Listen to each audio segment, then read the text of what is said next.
किम पुनस्तत्वाम कर्म कर्मादे यद्बोधव्यम वक्ष्यामीति प्रतिज्ञातम उच्यते। कर्मादि कर्म विकर्म और अकर्म इन तीनों का जो तत्व बोधव्य है और वक्ष्यामी करके आपने खुद 16वें श्लोक में जो कहा था यदि प्रतिज्ञातम तदुच्यते, वो यहाँ का रहस्य करने कथन करने जा रहे हैं। कर्मादियों का तत्व माने कर्मादियों का यथार्थ स्वरूप है जो उसको कथन करने जा रहे। कर्मण्य कर्म यह पश्येत अकर्मणि च कर्म यह सबुद्धिमान मनुष्येषु सयुक्त कृष्ण कर्म कृत। कर्मणि अकर्म यह पश्येत, कर्म में अकर्म को जो देखता है। यहां में का अर्थ को लेकर के पूर्व पक्ष हो जाएगा। यह अधिकरण सप्तमी मानना चाहिए कि विषय सप्तमी जाना चाहिए। पूर्व पक्ष एक अधिकरण सप्तमी, कर्म में अकर्म को देखो कहेगा। अब ये तो असंभव है, कर्म को अकर्म कैसे समझूं? अकर्म तो कभी कर्म नहीं हो सकता, कर्म कभी अकर्म नहीं हो सकता। इसे सिद्धांत पक्ष है विषय सप्तमी। कर्म के विषय में जो दुनिया जैसे समझ रही है वैसे न समझता हुआ उसको अकर्म समझना चाहिए। यह कर्मणि मने कर्म विषय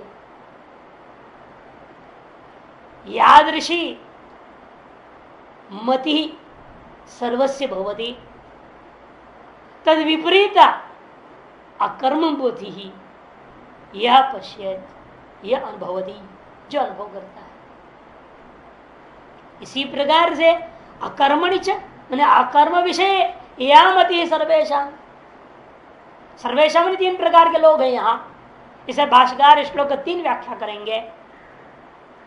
पहली व्याख्या में पामर लोगों को लेंगे, सामान्य अज्ञानी लोग, सब सर्वजन सर्व सामान्य लोगों को लेंगे। दूसरे में विद्वान लोग जो शास्त्रों का ज्ञाता, न्याय मीमांसा सांख्य योग वगैरह बड़े पढ़े लिखे पंडित लोग, उन लोगों को लेंगे। और तीसरा तत्ववेत्ता। इसलिए उनमें से 2 तो बिल्कुल गलत रास्ते पे है और तत्ववेत्ता सही है।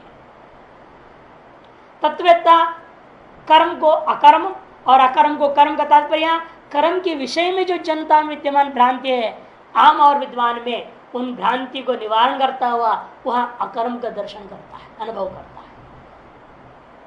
अर्थात व्यापार सामान्य हो रहा है, जो प्रवृत्ति सामान्य जो शरीर इंद्रिय आदि की तरह होता है उसको शरीर में ही मानता है। कि नैयायिक क्या मानते हैं? कर्म कहाँ है? पुण्य कर्म पाप कर्म आत्मा है। मीमांसक भी कहेगा यह आत्मा का गुण है, तो आत्मा का गुण मानते हैं।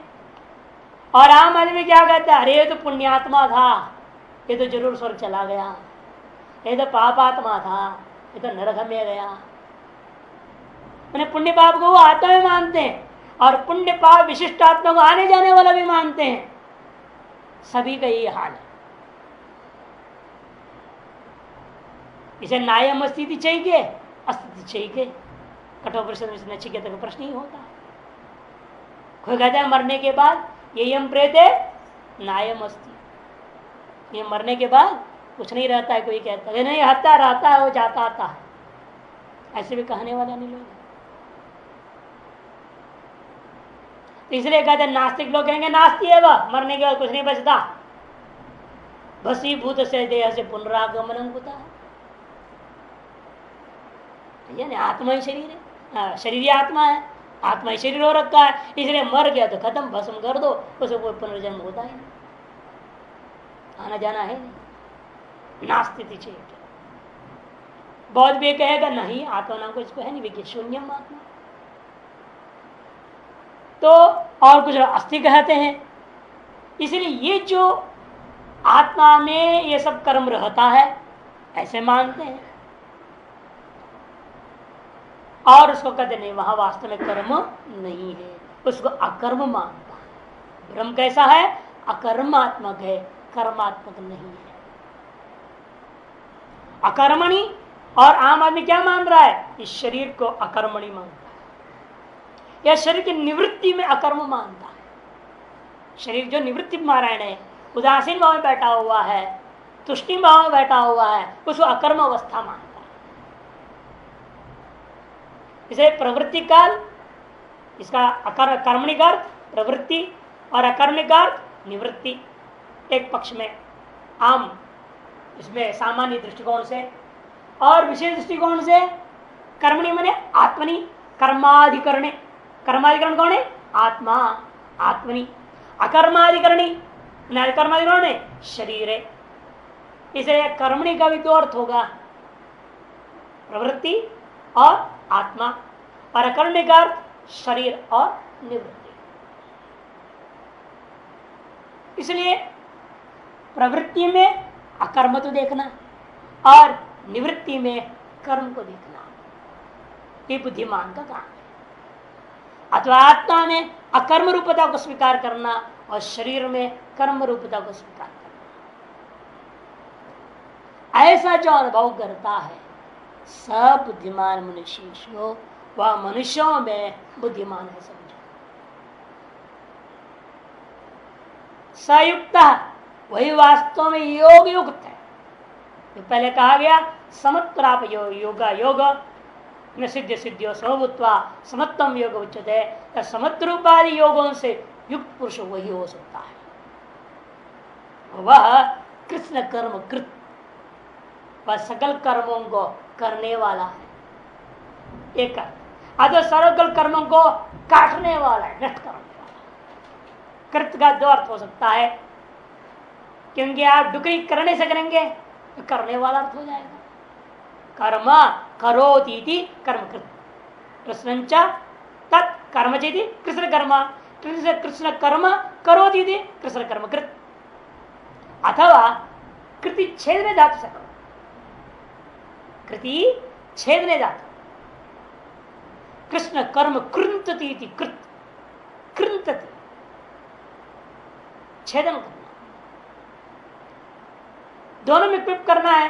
क्री से क्लिप करोगे सरा पर लोप हो जाएगा, ह्रस्व से कृति, कृति तुक से तुक कागम होकर के कृत बन जाएगा। और कृति छेदने धातु लोगे तो कृत पहले से तकार है ही है, को रही नहीं, केवल आपने सरा पर लोप कर दिया, काम हो गया।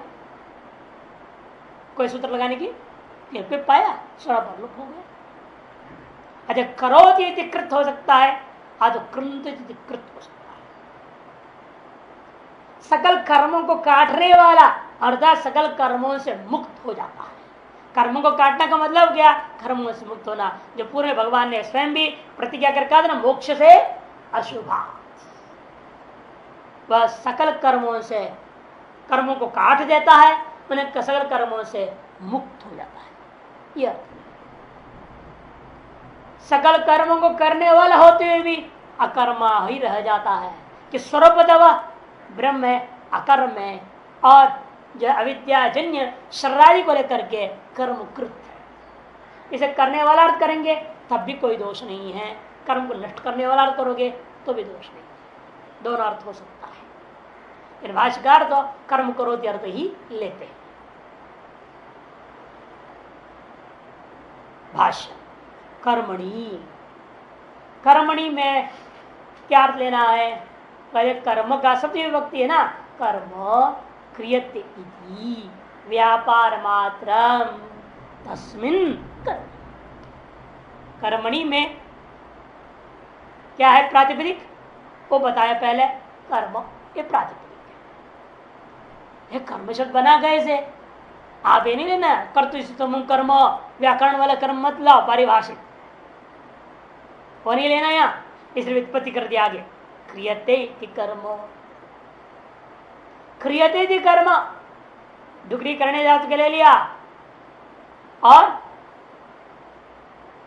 लकार क्या लिया? कर्मणि लकार, क्रियते इति कर्मणि लकार हो सकता था, कर्मणि लकार लेना भाव में किया है, क्रियते इति भाव लकार। इसलिए अर्थ क्या कर रहे हैं आगे? व्यापार मात्रम।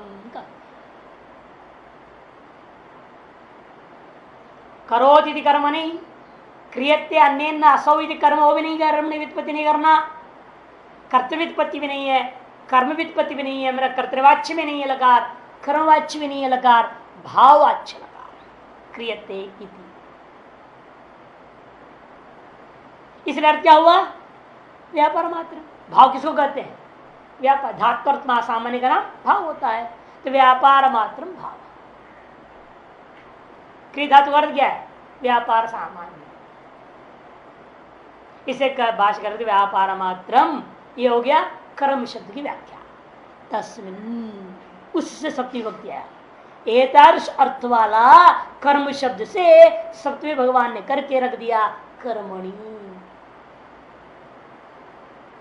तस्मिन् कर्म, अकर्म, कर्म अभावम, कर्म अभावम, यह पश्ये, जो देखता है। अर्थात जहां पर व्यापार को माना जा रहा है वहां व्यापार को नहीं मानता है। व्यापार को कहां माना जा रहा है? आत्मा में, मैं करता हूं, है ना? आत्मा में कर्तृत्व भोक्तृत्व मान बैठे हुए हैं लोग, लेकिन वास्तव में आत्मा न कर्म का करता है, न आत्मा कर्म रूप है, किंतु वो अकर्म रूप है। अकर्मणि च, मैंने कर्म अभाव है, मैंने व्यापार अभाव है, निवृत्तो कर्तृतंत्रत्वाद प्रवृत्ति निवृत्तियो हो वस्तु अप्राप्ति वही सर्वएव क्रियाकार का व्यवहारो अविद्या भूमो एव कर्म यह पश्येत। अकर्मणि का मोटा मोटी व्याख्या करते सीधे अंत में क्या बोल देते हैं? अविद्या रूपी खेती में अविद्या भूमौ, अकर्मणि का अर्थ अविद्या भूमौ। क्योंकि मूढ़ व्यक्ति क्या समझ रहा है? अविद्या माया तो जड़ है, ऐसे कोई कर्म तो नहीं है, अकर्म आत्मिका है, और आत्मा चेतन है, उसमें कर्म है करके उल्टा पकड़ रखता है। अविद्या रूपी भूमि में अकर्म मान रहा है और आत्मरूपी चेतन भूमि में कर्म मान लिया, उल्टा। इसे भाषाकार अकर्म की कहां ले गए व्याख्या? अविद्या भूमौ एव। कैसे ले गए? तो व्याख्या कर देंगे कर्माभाव है। अकर्म का अर्थ पहले सामान्य अर्थ कर दिया, अकर्म ने कर्माभाव है। कर्माभाव का मतलब क्या है? निश्चित कर्मों का भाव, ऐसा किया जाए, या विहित कर्म को न करना ही कर्माभाव। कहते नहीं, ये सब अर्थ नहीं लेना। क्या अर्थ लेना है कर्माभाव का अर्थ? कहते कर्तृतंत्रत्वात् प्रवृत्ति निवृत्ति और वस्तु अप्राप्ति वही सर्वएव क्रियाकार का व्यवहारो अविद्या भूमौ। कहते हैं कर्तृतंत्रत्वात् प्रवृत्ति निवृत्ति हो, कि प्रवृत्ति और निवृत्ति दोनों कहाँ है? कर्ता के अधीन है। प्रवृत्ति और निवृत्ति कर्ता के अधीन हुआ करता है। वस्तु अप्राप्ति वही, अतः वस्तु कौन है? ब्रह्म। उसको प्राप्त किए बिना ही सर्वएव क्रियाकार का व्यवहार हो, सकल जो क्रियाकार व्यवहार हम कहाँ कर रहे हैं? अविद्या भूमौ। से कर्मा भाव में हम क्या कर रहे हैं? अविद्या भूमि में सकल कर्म कर रहे हैं। ये वास्तविक ज्ञान है ना। व्यापार जहां मान रहे हो वहां पर वास्तव व्यापार नहीं, ये दर्शन करना है। और जो व्यापार नहीं समझ रहे हो वही सकल व्यापार है, ऐसे समझ लेना। व्यापार कहां नहीं मान रहा हूं मैं? अविद्या में।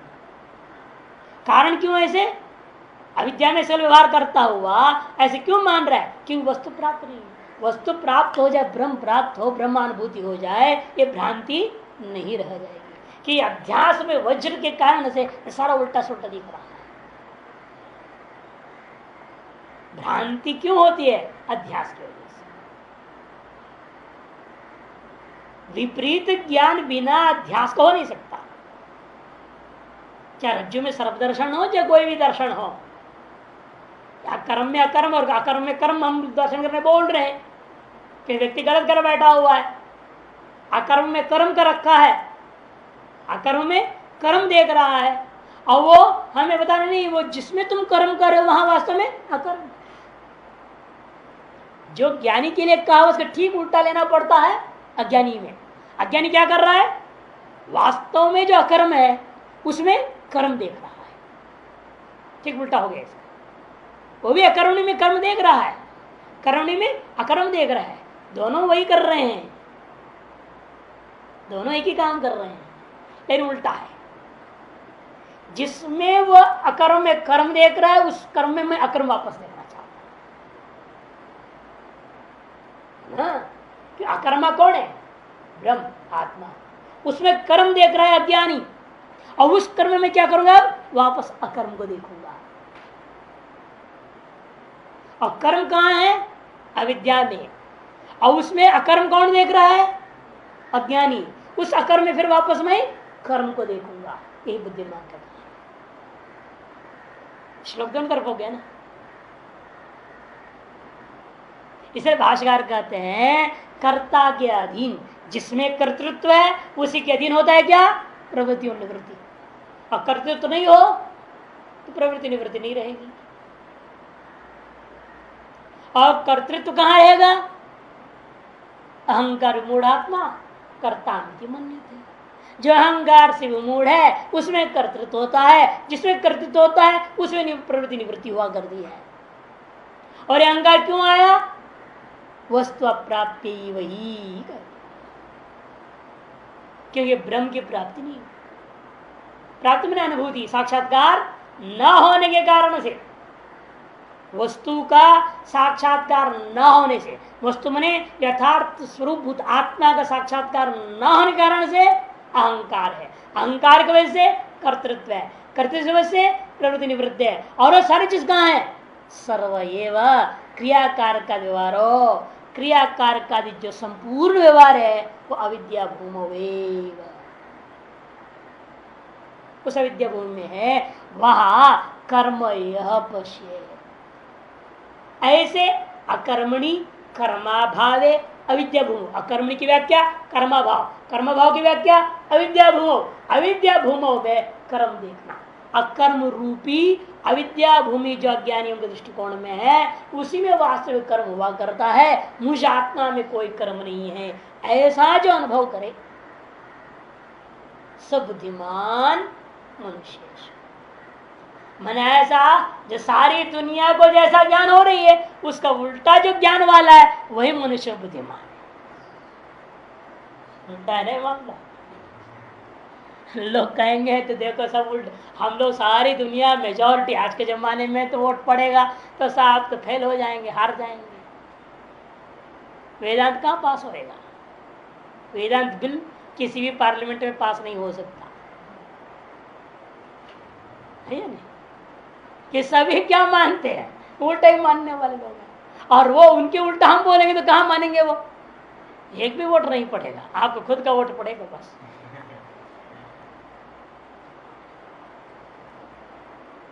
क्योंकि जो वेदांति अपने आप को मानने वाले कि अंदर में गड़बड़ सड़बड़ चलते रहता है। बहुत सारे वेदांती हैं, कथाकार लोग, प्रवचनकार लोग, मंडेसर लोग इत्यादि इत्यादि, वेदांत पढ़ रहे हैं, पढ़ा रहे हैं, लेकिन फिर भी उनको अंदर में भय है, और पुण्य पाप कर्म का भी भय है। फिर वेदांति क्या है, न पुण्य पुण्य स्पर्श तो वेदांति होता है,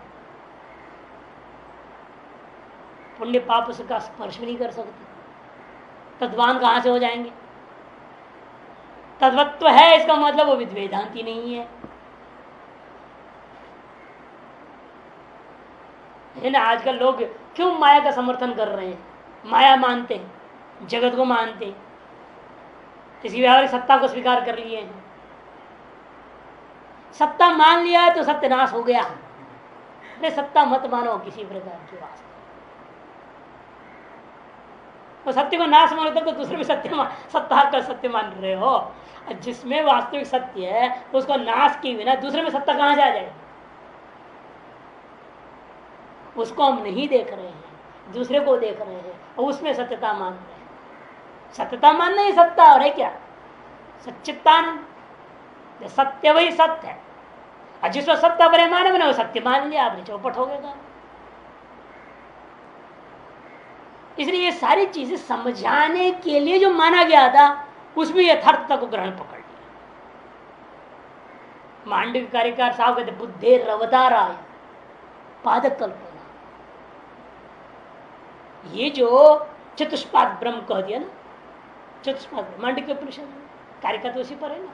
वहां चतुष्पाद ब्रह्म की वर्णन आता है, प्रथम पाद, द्वितीय पाद, तृतीय पाद, तुरीय पाद, और पादा से मात्रा, मात्रा से पादा भी कह दिया, इसीलिए वहां दोनों तरफ कर दिया। वो सब क्यों है? कार्य का कर कहते बुद्धेर अवतार है, आपकी बुद्धि को ब्रह्म की तरफ ले जाने के लिए है, न कि उसे कोई सत्यता को बताने के लिए। वास्तव ब्रह्म में चार पाद कल्पना है, वो माया है, माया ने जगत को बनाया। अरे जगत को तो बना ही नहीं, पैदा ही नहीं हुआ, जगत है ही नहीं। जगत दिखाई दे रहा है, अरे दिखाई दे रहा है तुम्हारे अज्ञान की वजह से। उसको मिटाने के लिए तुम्हारी बुद्धि को ब्रह्म की ओर ले जाना, उसके लिए समझाने के लिए हमने कह दिया व्यावहारिक सत्ता, प्रातिभाषिक सत्ता, ये सत्ता त्रयवाद की कल्पना की गई है। बुद्धि अवतार है, वास्तव में एक ही है पारमार्थिक सत्ता, कोई दूसरी सत्ता ही नहीं है। इसे दृढ़ करने के लिए सारी जो कल्पना की गई थी, बेचारा आदमी कल्पना में डूब गया, वो कल्पना में ठहर गया। उन कल्पना के द्वारा जहां पहुंचना चाहिए वहां नहीं पहुंच पा रहा है। समस्या ये हो गई, बुढ़िया कहानी बताने लगी बच्चे को समझाने के लिए, और बच्चा कहानी में सत्यता पकड़ लिया तो क्या करेगी बुढ़िया? बुढ़िया का मामला सारा चौपट हो गया। वो लक्ष्य कुछ और था समझाने का, कहानी का, लेकिन बच्चा कहानी में ही सत्यता पकड़ लिया, वहीं ठहर जाएगा, लक्ष्य प्राप्ति नहीं हो सकेगी। श्रुतियों का लक्ष्य क्या है उसको समझना पड़ता है। उस लक्ष्य के लिए श्रुतियों ने ही ये कल्पना कर दिया। स्वकामयत, स्वयं करे अकामयत, स्वकामयत तत्सृष्ट्वा तदनुप्राविशत्। ये सारी चीजें केवल जो है समझाने के लिए था, यानी कि सृष्टि में किसी प्रकार की सत्ता को सिद्ध करने के लिए सब श्रुतियां नहीं है।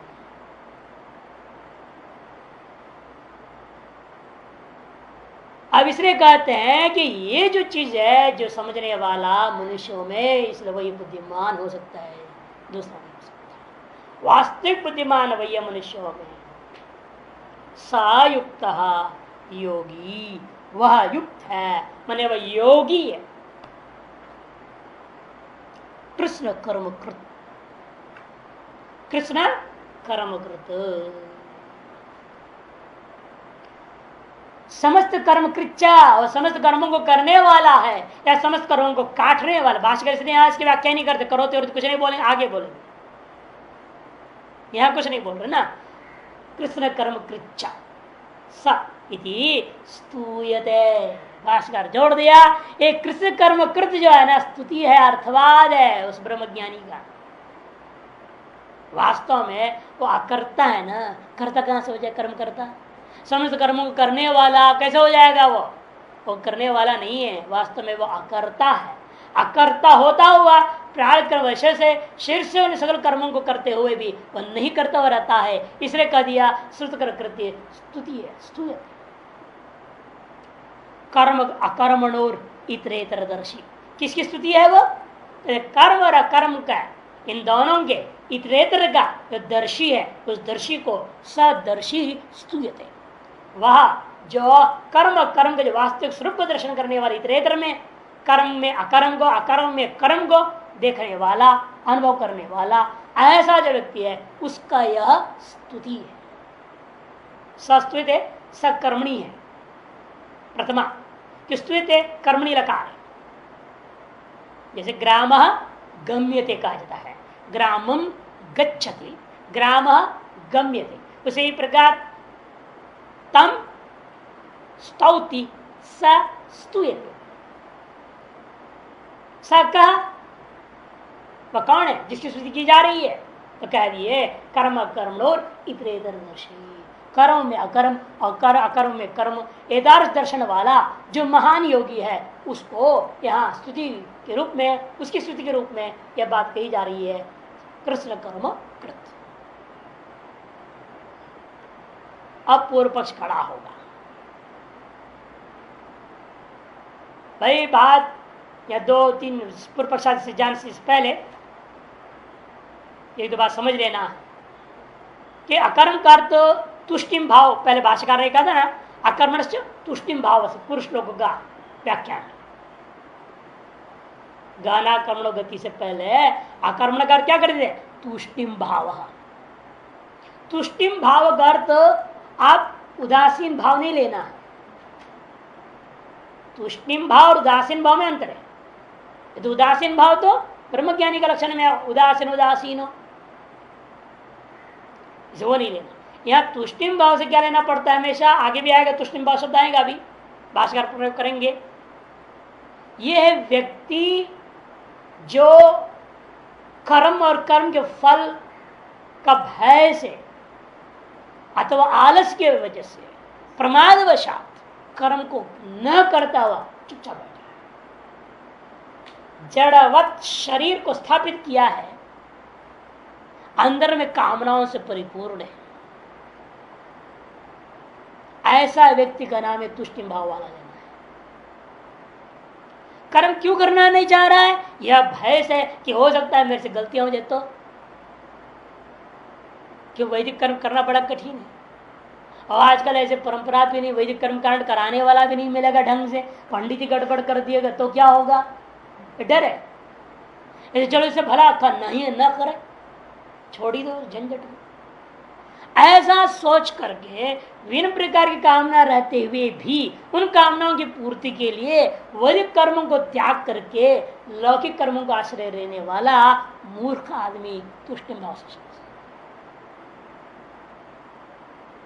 क्योंकि पहले बोल चुके हैं वास्तविक अकर्मण्यता कब आता है? कर्म का आरंभ करने से होता है। न कर्मणा मनारंभात नैष्कर्म्यम समष्टते। कर्मों को आरंभ किए हुए बिना कोई भी नैष्कर्म्यता को प्राप्त नहीं कर सकता। जैसे कृष्ण कर्म कृत, कर्मारंभ करते हुए नैष्कर्म्य में पहुंच गया, सकल कर्मों को करते हुए वह नैष्कर्म्य भाव में स्थित हो गया। क्यों? एतादृश दर्शी होने से कर्मण्य कर्म पश्चेत अकर्म च कर्म, यह एतादृश ज्ञानवान होने के कारण से असकल कर्म करता हुआ भी नैष्कर्म्य भाव में स्थित हो गया है। अब आइए पूर्व पक्ष, ननु किमिदं विरुद्धम उच्यते, ये क्या आपने कह दिया अत्यंत विरुद्ध बात, बिल्कुल उल्टा देखो। और उल्टा देखने वाला मनुष्य भी बुद्धिमान। वाह, कैसी बात कह रहे हैं, बिल्कुल विरुद्ध बात है। कर्मण्य अकर्मण्य पश्यति अकर्म च कर्म इति। कर्म में अकर्म को देखना, अकर्म में कर्म को देखना। अधिकरण सप्तमी को लेकर पूर्व पक्ष कर रहा है सारी बात। नहीं कर्म अकर्म से, क्योंकि कभी कर्म अकर्म नहीं हो सकता, अकर्म व कर्म न स्यात्, अकर्म कभी कर्म नहीं हो सकता। तत्र विरुद्धम कथम पश्येत् दृष्टा। इसलिए यह जो दृष्टा जिसको महान बुद्धिमान और योगी कार्य मनुष्यों में, वो ऐसा विरुद्ध दर्शन कैसे कर सकता है? असंभव है। तब सिद्धांत कहते हैं नहीं, वो ऐसा नहीं हो सकता। या ननु जो है 2 जो आया, ये एवं अर्थ ननु अकर्मैव, सिद्धांत जो बोल रहा है ननु मने एवं अकर्मैव परमार्थ था ब्रह्म सत कर्मबद्ध भासते। वास्तव में परमार्थ मने वास्तव में सत कैसा होता हुआ है? वो आत्मा, वो ब्रह्म। कदा कर्मैव एवं अकर्मैव ब्रह्म परमार्थता। सत मन ऐसा होते हुए, अस धातु का क्षत्रिय प्रत्यांत होते हुए, ऐसा रहते हुए भी कर्मबद्ध, मन में कर्मवान इव, कर्मवान इति अवभासते, कर्मवत्वेन अवभासते। कर्मवत का मतलब यहाँ कर्मवत्वेन कर्माधिकरणत्वेन अवभासते। किनके लिए अवभासते?